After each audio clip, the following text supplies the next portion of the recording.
ਤਾਂ ਬੀਜੇਪੀ ਦੇ ਸਾਂਸਦ ਕੰਗਨਾ ਰਣੌਤ ਦੇ ਵੱਲੋਂ ਜੈਨਜੀਜ਼ ਨੂੰ ਲੈ ਕੇ ਟਿੱਪਣੀਆਂ ਕੀਤੀਆਂ ਜਾ ਰਹੀਆਂ ਨੇ, ਜਿਸ ਨੂੰ ਲੈ ਕੇ ਰਾਖੀ ਸਾਵੰਤ ਦੇ ਵੱਲੋਂ ਵੀ ਉਹਨਾਂ ਦਾ ਵਿਰੋਧ ਕੀਤਾ ਗਿਆ। ਕਾਕਰੋਚ ਜਨਤਾ ਪਾਰਟੀ ਵੀ ਵਿਰੋਧ ਕਰ ਰਹੀ ਹੈ, ਪਰ ਕੰਗਨਾ ਰਣੌਤ ਜੈਨਜੀਜ਼ ਦੇ ਭੜਕੇ ਨੇ। ਉਹਨਾਂ ਨੇ ਕਿਹਾ ਕਿ ਮੈਂ ਅਜਿਹਾ ਕਦੇ ਨਹੀਂ ਦੇਖਿਆ ਕਿ ਇਸ ਤਰ੍ਹਾਂ ਦੀ ਸ਼ਬਦਾਵਲੀ ਪੀਐਮ ਦੇ ਲਈ ਬੋਲੀ ਜਾਵੇ। ਕੰਗਨਾ ਰਣੌਤ ਦੇ ਵੱਲੋਂ ਜੈਨਜੀਜ਼ ਨੂੰ ਗਟਰ ਤੱਕ ਆਖ ਦਿੱਤਾ ਗਿਆ ਏ ਤੇ ਹੁਣ ਇਸ ਤੇ ਗਦਰ ਹੋ ਰਿਹਾ ਹੈ, ਵਿਵਾਦ ਪੈਦਾ ਹੋ ਗਿਆ ਏ। ਇੱਕ ਹੋਰ ਨਵੀਂ ਬਹਿਸ ਛਿੜ ਗਈ ਹੈ। ਦਰਅਸਲ ਮੰਡੀ ਤੋਂ ਸਾਂਸਦ ਨੇ ਕੰਗਨਾ ਰਣੌਤ ਤੇ ਨਾਲ ਹੀ ਬਾਲੀਵੁੱਡ ਅਦਾਕਾਰਾਂ ਨੇ, ਜਿਨ੍ਹਾਂ ਦੇ ਵੱਲੋਂ ਕਈ ਟਿੱਪਣੀਆਂ ਕੀਤੀਆਂ ਗਈਆਂ ਨੇ। ਕੰਗਨਾ ਰਣੌਤ ਨੇ ਸੌਰਵ ਦਾਸ ਨੂੰ ਯੂਜ਼ਲੈਸ ਕਿਹਾ ਏ ਕਿ ਬਿਲਕੁਲ ਯੂਜ਼ਲੈਸ ਅਤੇ ਬੇਰੁਜ਼ਗਾਰ ਨੇ ਇਹ, ਤੇ ਉਹਨਾਂ ਕਿਹਾ ਕਿ ਜਾਓ ਜਾ ਕੇ ਕੁਝ ਸਕਿੱਲ ਸਿੱਖੋ। ਦੂਜੇ ਪਾਸੇ ਕਾਕਰੋਚ ਜਨਤਾ ਪਾਰਟੀ ਦੇ ਸੌਰਵ ਦਾਸ ਦੇ ਵੱਲੋਂ ਵੀ ਕੰਗਨਾ ਰਣੌਤ ਤੇ ਪਲਟਵਾਰ ਕੀਤਾ ਗਿਆ। ਉਹਨਾਂ ਕਿਹਾ ਹੈ ਕਿ ਕੰਗਨਾ ਨੂੰ ਤਾਂ ਬੀਜੇਪੀ ਵੀ ਸੀਰੀਅਸਲੀ ਨਹੀਂ ਲੈ ਰਹੀ। ਉਹਨਾਂ ਕਿਹਾ ਕਿ ਮੇਰੇ ਤੇ ਹਮਲਾ ਬੋਲਣ ਵਾਲੇ ਪਹਿਲਾਂ ਖੁਦ ਨੂੰ ਦੇਖ ਲੈਣ। ਤੁਹਾਨੂੰ ਦੱਸ ਦਈਏ ਕਿ ਕੰਗਨਾ ਰਣੌਤ ਦੇ ਖਿਲਾਫ ਕਈ ਥਾਵਾਂ ਤੇ ਪ੍ਰੋਟੈਸਟ ਵੀ ਕੀਤੇ ਜਾ ਰਹੇ ਨੇ। ਇਹ ਵੀ ਤੁਹਾਨੂੰ ਦੱਸੀਏ ਕਿ ਇਸ ਤੋਂ ਪਹਿਲਾਂ ਕੰਗਨਾ ਜੈਨਜੀਜ਼ ਨੂੰ ਗਟਰ ਜਨਰੇਸ਼ਨ ਦੱਸ ਚੁੱਕੀ ਹੈ ਤੇ ਹੁਣ ਕੰਗਨਾ ਰਣੌਤ ਦੇ ਵੱਲੋਂ ਦੁਬਾਰਾ ਤੋਂ ਇੱਕ ਬਿਆਨ ਦਿੱਤਾ ਗਿਆ ਹੈ। ਜੈਨਜੀਜ਼ ਤੇ ਭੜਕਦੇ ਨਜ਼ਰ ਆਏ ਨੇ ਸਾਂਸਦ ਕੰਗਨਾ ਰਣੌਤ। ਦੂਜੇ ਪਾਸੇ ਜਵਾਬ ਰਾਖੀ ਸਾਵੰਤ ਦੇ ਵੱਲੋਂ ਵੀ ਕੰਗਨਾ ਰਣੌਤ ਨੂੰ ਦਿੱਤਾ ਗਿਆ ਹੈ ਤੇ ਕਾਕਰੋਚ ਜਨਤਾ ਪਾਰਟੀ ਦੇ ਵੱਲੋਂ ਵੀ ਕੰਗਨਾ ਰਣੌਤ ਨੂੰ ਘੇਰਿਆ ਜਾ ਰਿਹਾ ਹੈ। ਇਸੇ ਦੇ ਵਿਚਾਲੇ ਕਾਂਗਰਸ ਪਾਰਟੀ ਵੀ ਕੰਗਨਾ ਰਣੌਤ ਦੇ ਖਿਲਾਫ ਸੜਕਾਂ ਤੇ ਉਤਰੀ ਹੈ। ਕਈ ਥਾਵਾਂ ਤੇ ਕੰਗਨਾ ਰਣੌਤ ਦੇ ਖਿਲਾਫ ਪ੍ਰੋਟੈਸਟ ਕੀਤਾ ਗਿਆ ਹੈ। ਹਾਲਾਂਕਿ ਇਸ ਤੋਂ ਪਹਿਲਾਂ ਵੀ ਕੰਗਨਾ ਰਣੌਤ ਆਪਣੇ ਵਿਵਾਦਿਤ ਬਿਆਨਾਂ ਕਰਕੇ ਜਾਣੇ ਜਾਂਦੇ ਨੇ।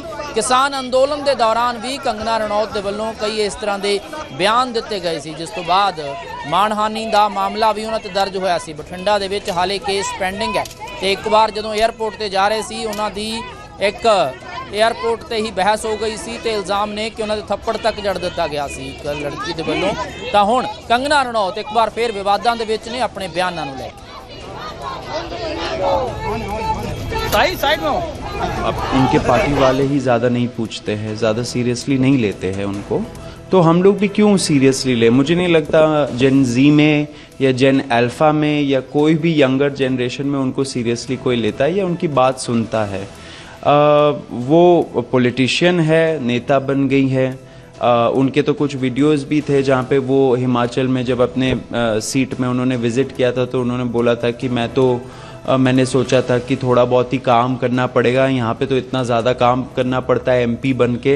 तो ये उनका सीरियसनेस दिखाता है। वो हमें अनसीरियस जनरेशन बोल रही है, लेकिन उनका सीरियसनेस उन्होंने ही खुद को एक्सपोज कर दिया था। इस पे ज़्यादा मैं कुछ बोलूँगा नहीं। शब्दावली सही नहीं है, शब्दावली संभाल लेना चाहिए नेताओं को, अपने पद का गरिमा भी बना के रखना चाहिए। आपसे कई गुना ज़्यादा जेनजी ने इस देश के लिए किया है, कर रहे हैं। इस देश के लोकतंत्र में भरोसा फिर से जगाने का काम जेनजी ने किया है, आपने नहीं किया है, तो ये आप ज़रूर याद रखिए।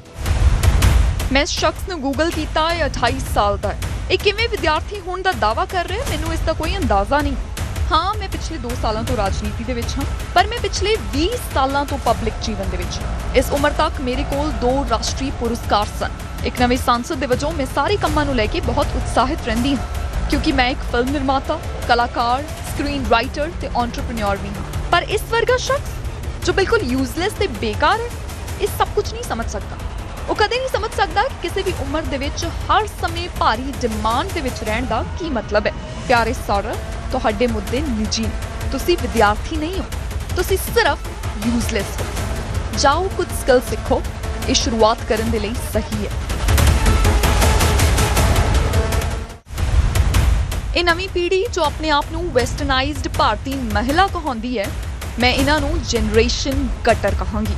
ਉਹਨਾਂ ਕੋਲ ਸਿਸਟਮ ਨੂੰ ਦੇਣ ਲਈ ਕੁਝ ਨਹੀਂ ਹੈ।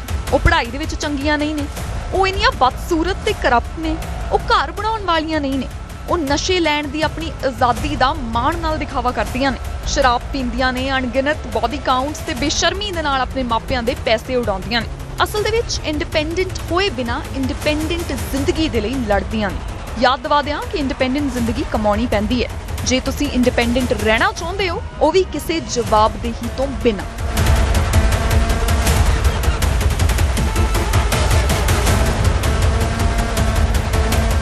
क्या कहना है जो उसमें? आपने कहा था कि जो लोग वहाँ पे गंदगी फैला रहे थे, आप हमारे 75 ईयर ओल्ड प्राइम मिनिस्टर हैं, उनकी दिवंगत माता जी को उनको इतनी गंदी गंदी भद्दी गालियां दे। हमने भी स्टूडेंट प्रोटेस्ट किए हैं, इतना हमें संकोच होता था, इतनी शर्मिंदगी होती थी कि हमें कैमरा में दिखाया जा रहा है, आगे एक स्टूडेंट को करके हम अपनी मांग रखते थे। कौन स्टूडेंट प्रोटेस्ट का हिस्सा नहीं बने? ये किस तरह के स्टूडेंट हैं और किस तरह की अश्लील बातें हैं, किस एंगल से ये लोग स्टूडेंट लगते हैं।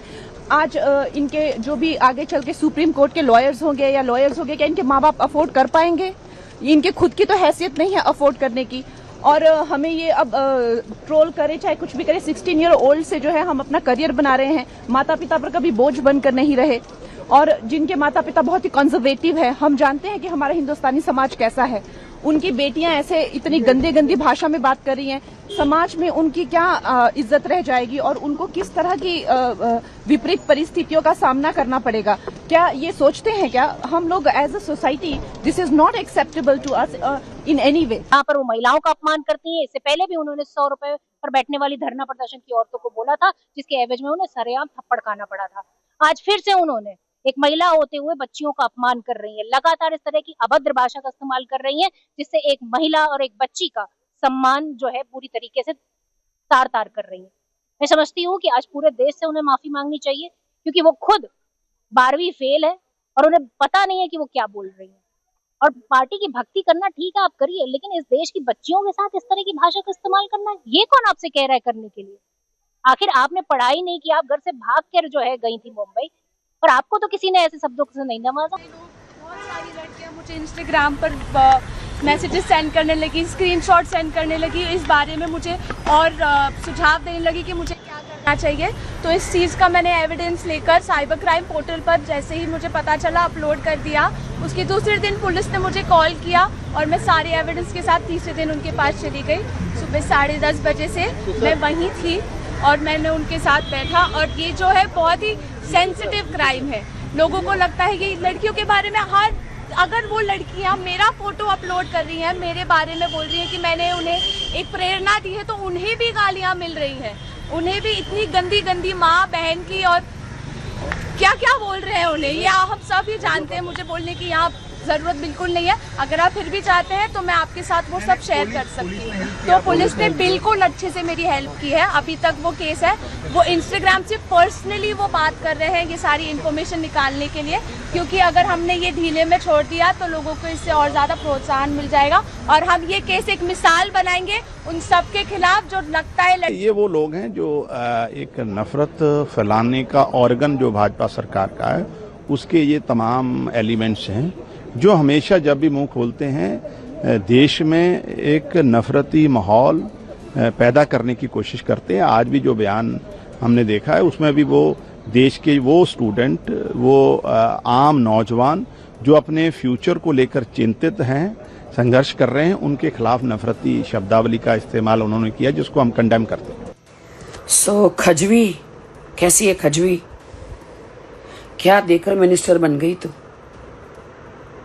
ऐसा तो तू कहीं बाहर जाएगी खजवी कंगना, तो तुझे तो कोई कुत्ता भी वोट नहीं देगा। पता नहीं तू क्या देखकर सीएम पीएम पता नहीं क्या बन गई है, खुदा गॉड नोस कैसे बन गई ये। मंडी में बहुत बड़ी डी। सुन मेरी बात, हमारी लड़कियों की, देश की लड़कियों को क्या बकवास कर रही है चुड़ैल? हाँ, क्या बकवास कर रही है मेरे स्टूडेंट लड़कियों को, मेरे देश की लड़कियों को? एक कान के नीचे थप्पड़ तो खाई थी ना एयरपोर्ट पे। हाँ, तुझे डर नहीं है और थप्पड़ खाएगी सब जगह से। तो मेरे लड़कियों, मेरे देश की लड़कियों के साथ क्या बकवास कर रही है? हाँ, जेड सिक्योरिटी तुझे दे दी है, जेड सिक्योरिटी के भरोसे इतनी सिक्योरिटी जेड लेकर तेरे में तेरे दम है ना, अकेली घूम। हम जैसे घूमते, अकेले घूम, तब तुझे पता चलेगा देश की ताकत, देश के बच्चों की ताकत, देश के लोगों की ताकत। भगौड़ी सांसद में बैठ के क्या बकवास करे जा रही है अकेले। देश की लड़कियों को इतना बुरा बोल रही है। अपना चरित्र देख, बॉलीवुड में क्या क्या करी है, किस किस के साथ रही है, कितने कितने साल कहां कहां है, अपना चरित्र देख, गटर माउथ।